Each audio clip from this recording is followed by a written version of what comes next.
Welcome, I'm Abe Neiman here at HC Hofheimer II Library. Today we're going to explore the basics of creating an annotated bibliography, what it is, why it's used, and how to build one step by step. Put simply, an annotated bibliography is a list of sources, each accompanied by a short summary, evaluation, or reflection on how it fits into your research project. There are four main types of annotations: summaries, evaluative comments, reflective notes, and a combination of these.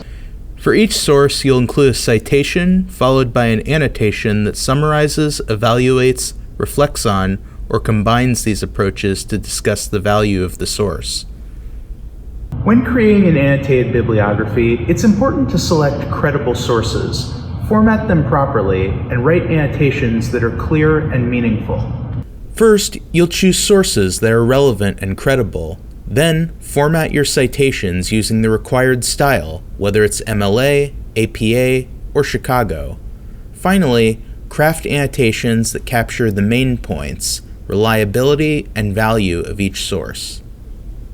So whether you're new to annotated bibliographies or you just need a refresher, reach out to a librarian for help with your annotated bibliography if you have any questions, or schedule an appointment through our LibCal page.